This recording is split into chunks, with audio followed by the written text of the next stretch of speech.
Hi everyone, MC Trey here. We've got a very special guest who's joined us. Mel, how are you? I'm amazing. Thank you so much for having me. I'm so excited to be here. I feel really passionate about speaking to the youth, especially young Pacifica people. So thank you for having me. Awesome. We're looking forward to hearing some gems from you. And I'm glad that the sun's coming in. We've got the sun energy and you're basking in the rays. It looks amazing over there. So tell Always us this,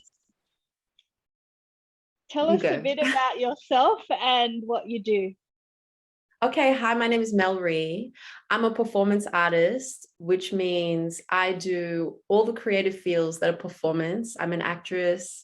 I dance, I write, I perform poetry, I MC events.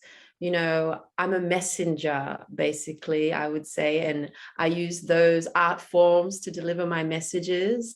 I also believe strongly in community. I believe that my generation, we are the future elders, and mentorship. I believe in connecting. I'm just an advocate for art and people coming together to experience and grow and learn from each other. I love it. So many layers and so many diversities of creativity. Mm. So before we get into the creative side, tell us about your cultural background.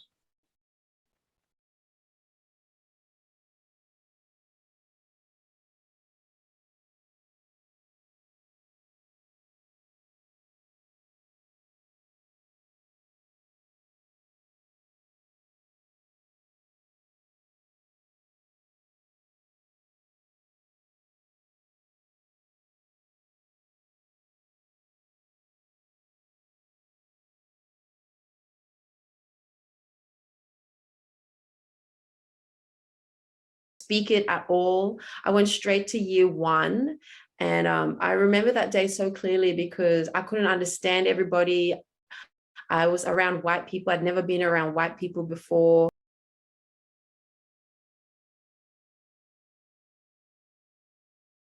Myself. But, I'm a writer and I love words. I love creativity.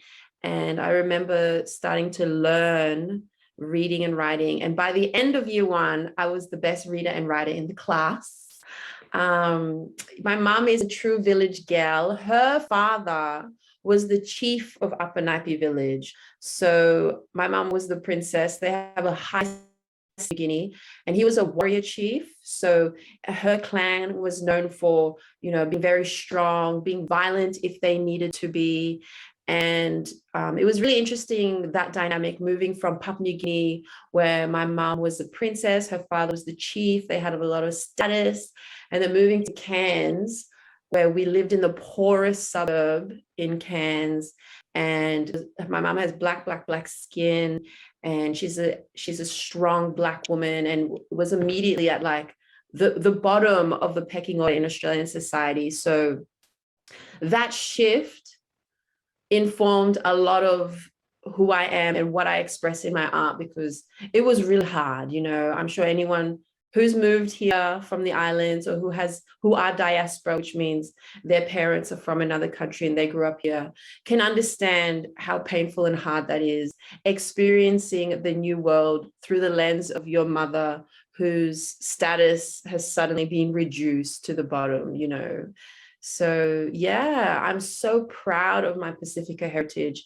When I was in primary school, I used to lie to people and say I was from New Zealand. I don't know why, because I felt like being from Papua New Guinea was bad. And I had a lot of shame around and my career, as a way of, learning and unshaming and reclaiming who I am and reclaiming my power, reclaiming my strength, reclaiming my story. Yeah, it's been a really beautiful journey to just be able to say I'm so Papua New Guinea, and I'm so proud of it. I love it. There's so many stories in there. I love that, in year one, you came to school and couldn't read and write English. by the end of it, you were top of the class, you know, testament to your resilience and, you know, I guess your perseverance, you know, to want to learn that and then excel. That, you know, that's a good foundation of your journey, right? Because it's like the first year of education. That's amazing. Yes. That warrior spirit. Yeah. Absolutely. That's what it is. You know, we are warriors, we are fighters, we are survivors. And so much of all of those personality traits I used to hate and fear in my mom. You know, I hated that she was so strong. I hated that she would be emotional and wouldn't cap her emotions. And I hated that she would just tell people exactly what she thought. But now I'm so unbelievably grateful for all of those warrior traits. It's literally saved my life and given me, you know, the confidence to be the person I am. And such strong grounding, you know, and strength, and then helping to guide your direction as well. And yes, big ups to mom. You're like, I could only imagine what that would have been like for her back then, you know, coming from the islands and then up north. She would have had to overcome so much. So big ups to mum as well, and for paving the way for you. I think I've been to Cairns once, but I just, you know, it's so tropical and I've only been up there for music stuff, but I realized there's a lot of Papua New Guinean communities up there, yeah? And I used to think they were Fijian because I used to be like, Bula, and they're like, I'm like, okay, sorry. You know what's so funny? I have that experience in Sydney. I always see people, I'm like, one talk. And they're like, no, Bula. So I have the opposite experience in Sydney. Yeah, absolutely. Like they're all in Cairns because it's like the islands up there, you know, the weather, the pace of the town. My mom and her family, they hate the city. They're not city people. They don't understand it. You know, they want to go to freshwater every weekend. They want to go fishing. They want to go camping. And yeah, they're just such salt of the earth type of people, like village people. She's still a village woman. I love it. So you've got, you know, you've had that journey going from Cairns and you're down in Sydney, and then one day you decided to share a bit of your story and discover your creativity. How did that all happen? So when I was 17, I was, you know, I'm the type of person, like, I follow my heart, and my heart was telling me, go to the city, leave, like, you need to grow. And I've never been afraid of change. So I was like, Mom, I gotta go. I went all the way to Townsville. 17. Yes, I just finished school. So I moved to Townsville, and I was doing a Bachelor of Arts, and it wasn't working out because it was my first year out of high school, and I had just gotten freedom, and all I wanted to do was work and hang out and party. And then I met a boy and we moved to Melbourne. I moved to Melbourne with him. Then I was in the big city, and all I could think about was that I wanted to be an actor. I wanted to be a performer. That's all I wanted to do. So I started doing short courses in Melbourne while I was just living and working and playing. And I got into WAPA, which is the Western Australian Academy of the Performing Arts in Perth. I got into acting there. And I think I was like 22. And that was huge for me because it's a very prestigious school. And yeah, I moved there for 3 years. And I did my acting course, and it was the hardest thing I've ever done, and the most amazing and the most rewarding and the scariest. And I think it was really hard because, you know, you think about artists and you think about people who've been through a lot and they have all these stories to tell. But the reality of the situation is, in these big institutions, most people are upper middle class because, you know, their parents can afford to give them curricular activities to do with their art, and they're learning in high school. You know, a lot of their parents are very well off, and I was one of the few people who came from the background I had, just growing up, you know, doing it rough, being very poor. And that was really hard for me. And at that time, this was like 8 years ago, the Australian industry, you know, it wasn't what it is today. It didn't have the revolution it's had in the recent years, where Black and brown people were hardly got any jobs.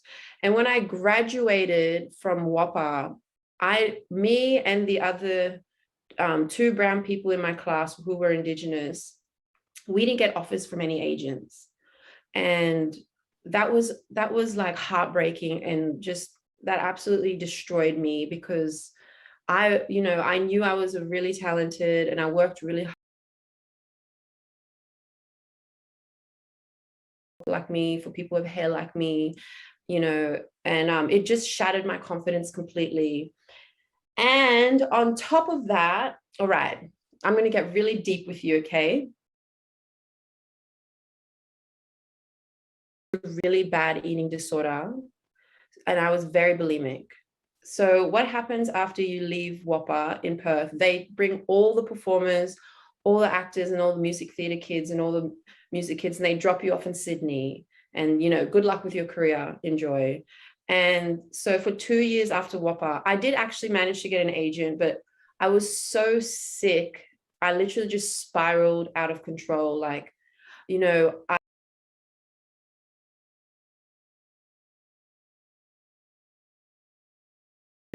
I know that it was like a lot of the traumas I dealt with, and a lot of the issues that were being brought up again and again with being a colored person in this white, industry, it just ruined me. And so after about 2 years, I finally broke down and told my older sister.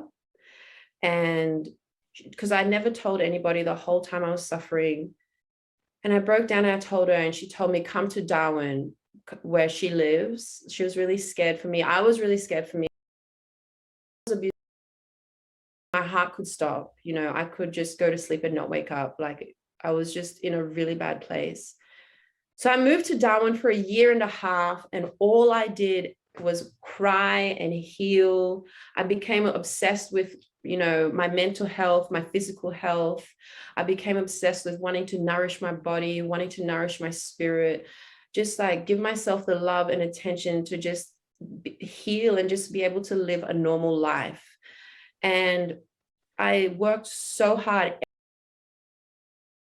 I had the most strict gym routine. I became vegan because I just wanted to give my body as much nourishment as I could possibly give it to heal. And, I started just really facing all the things that I'd experienced as a child, and like understanding them and acknowledging them. And after 1.5 years, I felt like I'm healed. I'm ready to go to Sydney. Let's go, girl. Because every night, all I thought about was performing, because, I'm a performer, I'm an artist. And like, I was like, maybe I could do this, or maybe I could do that. Because I'm also really hard worker. When I apply myself, I know I will achieve it, because I'm just like focused. I'm going to get it. Nothing's going to stop me. But I didn't want anything else. All I wanted to do was to create and to perform. So I came back to Sydney, and I reconnected with all my friends from WAPA. I found this amazing group of colored sisters here. Aisha Ash, who's she is the creative director of Blackbird's Theatre Company, which tells stories of the Pacific diaspora from the lens of really powerful female Pacific creatives. And I connected with her, and I connected with Stelly G, who's like the ultimate performance artist. She didn't study, she's raw, she's fearless, she's powerful. And it's like the universe was aligning me with all these women who had these traits that I, desperately wanted to develop in myself, and were doing all these things I wanted to do. And I just started working. I started doing anything I could. I went to a poetry slam, and I was like, fab, I love poetry. I started writing poetry, and I started going to every single slam I could find.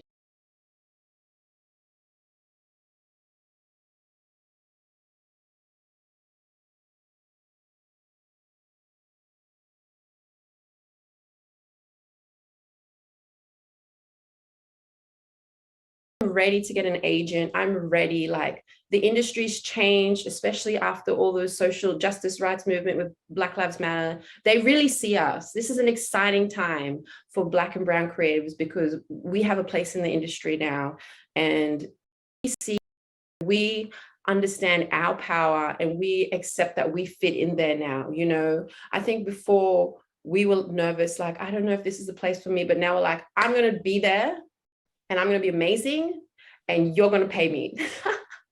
So honestly, as soon as I tried to get an agent, I got one straight away. And since then, everything's just been snowballing. You know, I've been getting constant work. I'm always doing commercials. I shot 2 commercials last week. I'm doing 1 this week.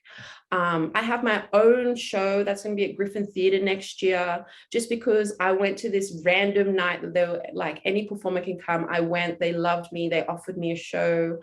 I'm always hosting and facilitating amazing workshops. Like, you know, I'm so proud of myself because just 4 or 5 years ago, I was in the worst place of my life, but I just knew and believed that I was always meant to be a powerful creative, you know, and I didn't know how I was going to get there. I had no idea what journey to take, but I just believed it and just started taking small steps every day and saying yes to every opportunity that came up. Oh, I love it. And it's so good to hear that you're busy and that the industry is finally recognizing the talent that we have here. And it's so good to hear it from because you're in the industry and you've seen the changes, right? And it's so good to hear that from you. And then for other young people, to hear that, because I know that feeling of like, are they going to realize, let us work? Are they going to give us work? Even with music back in the day. And we know that's changed so much with music. Great to see that it's changed in theater and acting as well. So but not only, sorry to interrupt, not only the industry, we are seeing each other. You know, I think in the past we've been taught there's only room for one Black character, or, there's only room for one cool hip hop person. But now we all look at each other and be like, wow, we are all so talented. We all deserve success. I'm going to support you. I'm going to show up to your shows. We're going to be a community of people. And I think that's what's exciting for me. We are in a renaissance. This is a new time. This is a new dawn for Black and brown artists, because we are supporting each other. We're creating our own industry. We're opening the gates for each other. We're open for each other. We've got neon flares. We're like, come this way, my sister. I got an opportunity for you. You know what I mean? That's exciting. I love it. Yes, so true. And I love that, supporting across and then building that industry, and building the community as well. And, I've said this to other people in these boardrooms, or these, they make the decisions about funding and this and supporting and this. And I'm like, you have to start supporting these groups, because they'll do it without you. And that's where all the ideas, that's where the innovation's happening. Why wouldn't you support them now? Don't wait till everybody else is supporting them. Get in there now. We don't wait. Like people like us, we don't wait. We just create our own lanes and our own spaces, right? Exactly. And that's what we have to do. And I'm excited for that, because I'm like, I know without a doubt that all the women I surround myself with, one day we're going to be the ones who are the gatekeepers, and we're going to be like, yes, everybody come in. Yes, so true. I'm so happy to hear that. You've really got a journey there to talk about, and you're only just starting. Oh my God, exactly. That's what I'm more excited about. Like, I know that this is just the beginning, I'm so excited. Yeah. Imagine 10 years from now, I'm not going to say it what I see, but I could tell there's a lot of things that you want to set up, and for the next generation as well. Wow, look at the sun. The sun's peeking in here as well. Yeah, I'm getting I can see you and me. The sun is shining. It's so me, darling. To receive it. Yes. Oh, so good. I'm so excited, and to hear about the your project next year. So you'll have to definitely let us know when that happens. I'm excited. Absolutely. Oh my gosh. And I'm also so excited for the Blackbird show that keeps getting COVID canceled. Did you hear about it? It's called Ora Mate. And it's got Stella Mai, the incredible Tongan dancer, Stelly G, Fijian powerhouse performance artist, Aisha Ash, also Fiji Tokalauan, Grenadian, just incredible Pacific show is too. Yes, I look forward to both the collective and the individual. This sun is really going. I know. It wants us to know it's here. Yes, indeed. So for young people that are interested in going on a similar journey, what are some of the tips that you have? Okay. So first, I would say first and foremost, just admit it to yourself.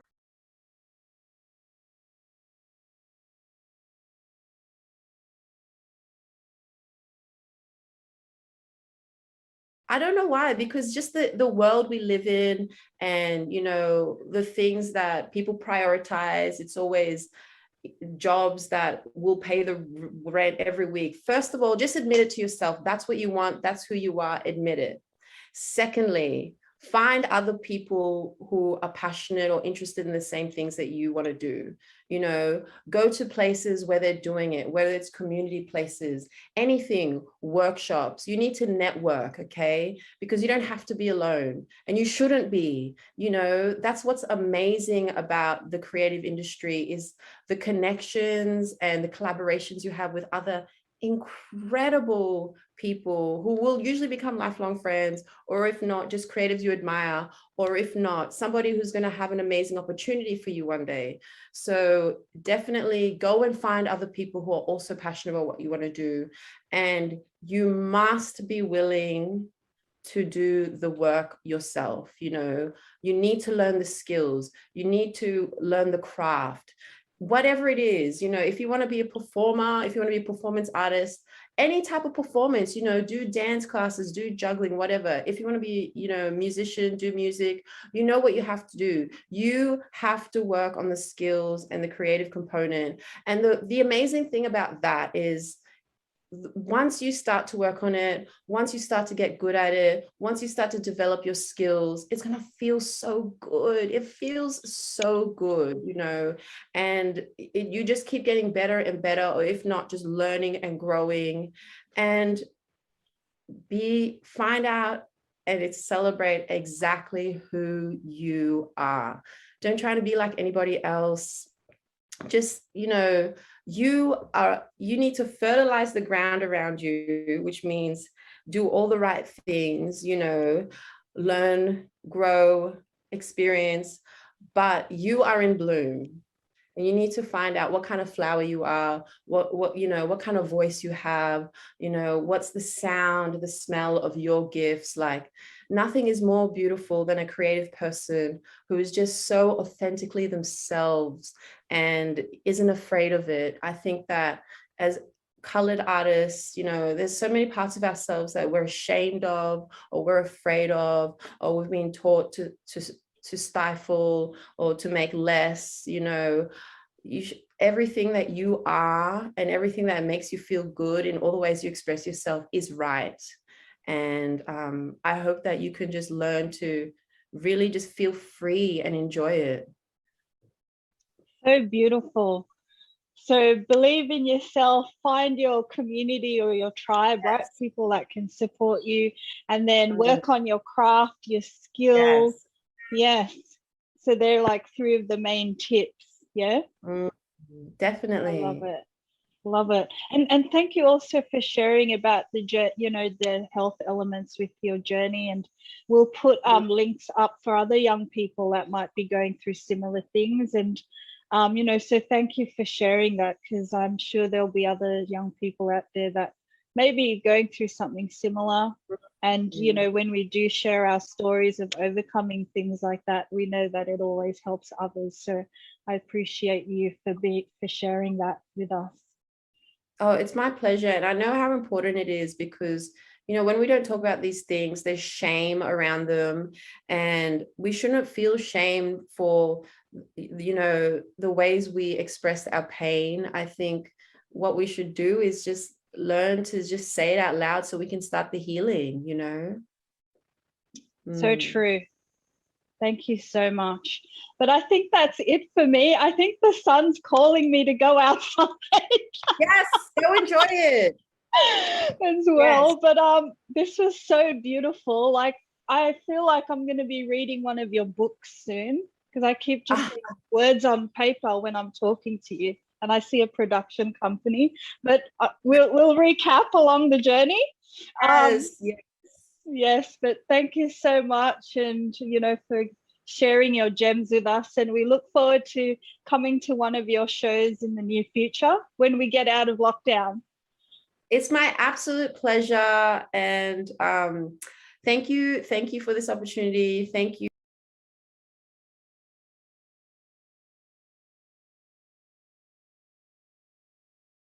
Because community is really everything, and if we can pass down our lessons and our gifts to the younger people, that's the best thing in the world. So true, so true. Can I ask, is it Tok Pisin? Is that what language it would be? Yes. How do we say goodbye? Look him you behind. Look him you behind. I love it. Look him you behind. And Fijians, yep, they say mother, as we do. Mother. Oh, I love that. Okay, well, thank you so much. Look him you behind. Look him you behind, sister. Okay, take care. Bye. Thank you.